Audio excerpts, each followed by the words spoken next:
ෆ්ලෝලස් makeup එකක් කරගන්න නම් ස්කින් එක හොඳට ප්‍රිපෙයාර් කරලා තියෙන්න ඕනේ. ස්කින් ප්‍රිපරේෂන් එක තමයි දැන් මම මේ කරන්නේ. නේල්ස් ටික කරගෙන ආවේ නෑ කියලා බ්‍රයිට් උදේම දොස් කියලා හරියන්නේ නෑනේ. මම නේල්ස් කරන්නේ නැති වුණත් වෙලාවේ හැටියට ලස්සන දෙයක් කරලා එයාගේ හිත සතුටු කරන එක තමයි වැදගත් වෙන්නේ. මම අද කරන්න යන්නේ ලික්විඩ් මේකප් එකක්. ඉතින් මම මුලින්ම ඒකෙදි කරන්නේ අයි මේකප් එක කරගන්න එක.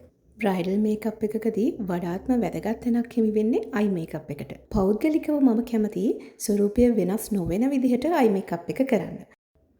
ඔන්න දැන් තමයි මම ෆවුන්ඩේෂන් එක ඇප්ලයි කරගන්න යන්නේ. ස්කින් කලර් එකට ගැලපෙන විදිහට හරියටම කලර්ස් ටික තෝරගෙන මික්ස් කරගත්තොත් අපිට එක ලේයර් එකකින් උනත් ගොඩාක් ලස්සන පෙනුමක් ගන්න පුළුවන්. කන්සීලර් එක ඇප්ලයි කරගත්තට පස්සේ තමයි ලිප් කලර් එක මම ඇප්ලයි කරන්නේ. අවුට්ලයින් එකකින් පොඩ්ඩක් ලිප් එක හැඩ කරගත්තාම අපිට තවත් ලස්සනට ලිප් කලර් එක ඇප්ලයි කරන්න පුළුවන්. එයාගේ සාරී එක ගෝල්ඩන් කලර් නිසා මම බර්න්ට් ඔරෙන්ජ් එකක් තමයි ලිප් කලර් එක හැටියට සිලෙක්ට් කරගෙන තියෙන්නේ. ලිප් එකට පොඩි ග්ලොසි ලුක් එකක් එනවට ආස වුණ හින්දා ලයිට් ඔරෙන්ජ් ලිප් ග්ලොස් එකක් මම පාවිච්චි කරලා තියෙනවා.